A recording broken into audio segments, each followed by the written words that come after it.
Magandang araw po, welcome po sa aking channel, Love9 TV. Patalasasan po, meron po ba kayong mga properties na napapabayaan or non-performing assets? Plan nyo ibenta, pero wala kayong oras sa pagbenta nito. Kung ito'y pagkakatiwala nyo po sa amin, tawag lang po kayo sa aking numero, usap po tayo, gawin ko po ng video for free. Yes, libre po, wala po kayong babayaran. Tutulungan pa namin kayong mabenta ang inyong property. Kami na po bala sa marketing, sa boosting or paid ads. Even sa tripping, hindi na po kayo mapapagod sa pag-entertain ng mga buyers. Kami na po bala sa lahat. Tawag lang po kayo. Nandito po tayo ngayon sa Las Piñas City kung saan meron po tayong bagong video presentation. Isang income generating property na may monthly income na 170,000 pesos. Ito po ay 5-story building na may 6 commercial space. Then ang 3rd and 4th floor ay residential. Meron din po itong cell site. Dito po sa ground floor ay may 3 commercial space. Ganun din po sa 2nd floor. Meron din pong food stall na umuupa dito sa harapan na 8,000 pesos. Ito po yung titulado, buhay po ang may-ari, kaya wala po kayong maging problema sa documentation o sa transfer ng title. Akyat po tayo dito sa 2nd floor, kung saan ito po yung naka-tiled staircase, then meron pong tubular handrail at railing.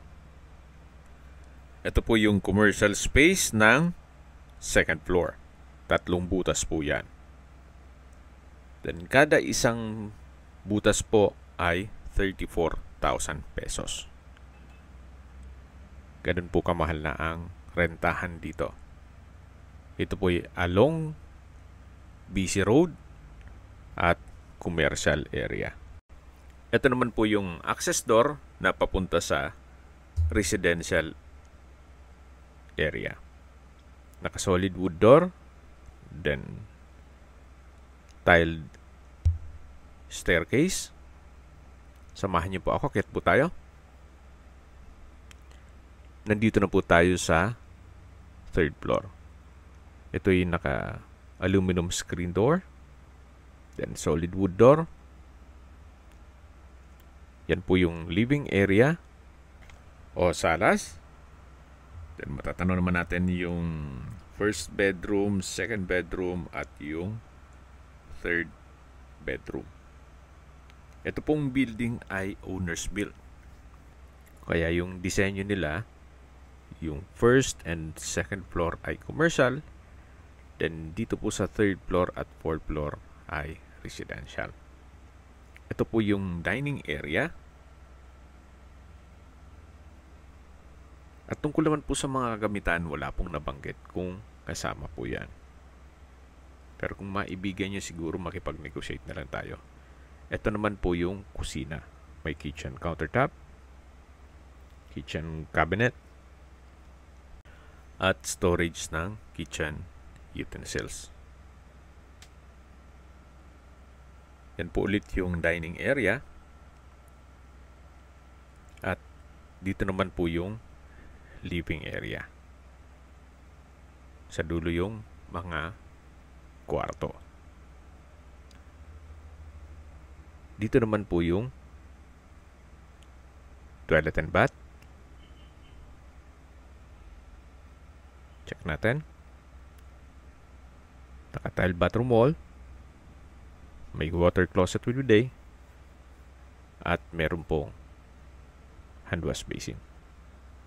Ito naman po yung shower enclosure na may hot shower set at overhead shower. Kaya sa mga gahanap po ng isang income generating na property at pwede nyo na rin tirhan para ma-monitor nyo yung inyong negosyo, you might consider this property. Balik po ulit tayo dito sa sala o living area. Ito pong isang kwarto ay hindi natin ma-check at may natutulog. Upon tripping po, pwede nyo nang silipin yan. Then, ganun din po dito sa kabila. ito na lang po ang silipin natin. Isa po ito sa mga kwarto na kung saan hindi naman siya ganun kaliit at hindi naman ganun kalaki. Yan po yung harapan ng building. Ito po ulit yung living area, yan yung dining area, sa dulo yung kitchen, at dito naman po yung kaninang nakita nyo na pintuan na kung saan pwede pong gawing stock room or another bedroom. Then, ito naman po yung hagdan na papunta sa 4th floor. Akyat po tayo. Meron po itong aluminum screen door. At nandito na po tayo sa pang-apat na palapag. Ito po'y covered. Actually, may isang kwarto pa dito. Pwede pa rin pong paupahan to kung sakali man na gusto maging income generating itong area to. Napakalaki po ng espasyo nito. Pwedeng enclose pa rin yung sa dulo. Then another bedroom. At sa dulo po may kitchen countertop. May dining area. At yan po yung banyo. Silipin po natin. Ito yung naka-solid wood door. At yan yung kwarto. So, pan-tripping po, mache-check natin yan lahat.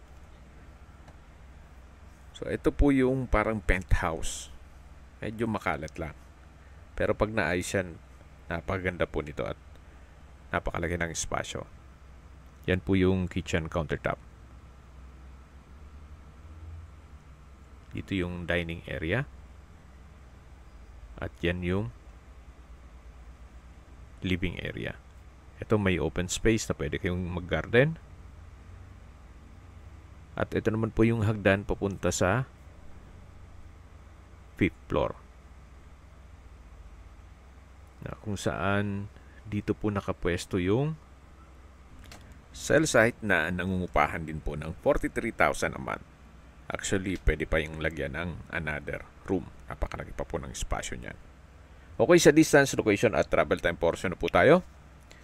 Mula po sa CAA Road, ang distance is 500 meters at ang travel time is 2 minutes. Mula naman po sa C5 extension, ang distance is 3.1 kilometers at ang travel time is 13 minutes. Mula naman po sa Alabang Zapote Road, ang distance is 2.4 kilometers at ang travel time is 7 minutes. Mula naman po sa SM Hypermarket, ang distance is 3.8 kilometers at ang travel time is 14 minutes.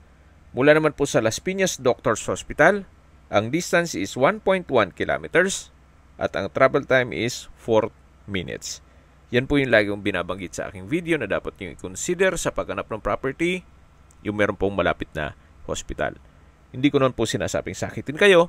Yan naman po for emergency purpose lang naman. At mula naman po sa Manila o sa airport, ang distance is 13 kilometers at ang travel time is 28 minutes.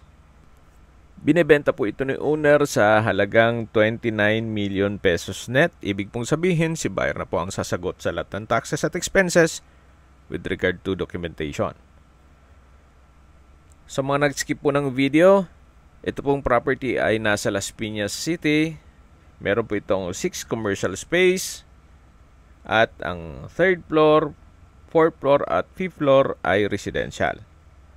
Meron pong cell site sa taas nito at nangupahan ng 43,000 pesos. Ang kada butas o commercial space ay 34,000 pesos a month. Then meron pa pong food stall na nangupahan din ng 8,000 pesos. Kung hanap nyo po isang income generating property na pwede nyo pang tirhan, you might consider this property. Ito po yung owner's build, kaya hindi po tinipid. Si owner mismo ang nagpagawa nito. Ito po yung titulado at buhay po ang may-ari. Kung may mga katanungan po kayo, tawag lang po kayo sa aking numero. At sa mga kababayan naman natin nasa ibang bansa, meron po akong WhatsApp, Viber at Telegram. Same number lang po, 0917-316-3399. Sa mga nagtatanong naman po ng aming Facebook, meron po aming Facebook page na Nov9TV at Facebook Real Video. Meron din pong TikTok at Instagram. May ibang YouTube channel po kami, the Nov9TV channel, Nov9TV Listings, Nov9TV On The Spot, Nov9TV Updates, at Nov9TV House Rental. Sana po naibigyan nyo ang video presentation. Paki-like and subscribe na lang po sa aking channel para ma-update din po kayo sa aking future listings. Kung sakali po hanap nyo yung mas malaking sukat ng lupa, meron din po kami ibang listings na pwede nyong pagpilian. Huwag po kayong mag-atubiling tumawag sa amin. Then, let us know your budget para malaman namin kung anong property pwede naming ilog sa inyo. Sa lahat pong viewers, subscriber at nagtiwala po sa amin, salamat po sa suporta. Ingat po kayo lagi at yung pamilya. Maraming salamat po.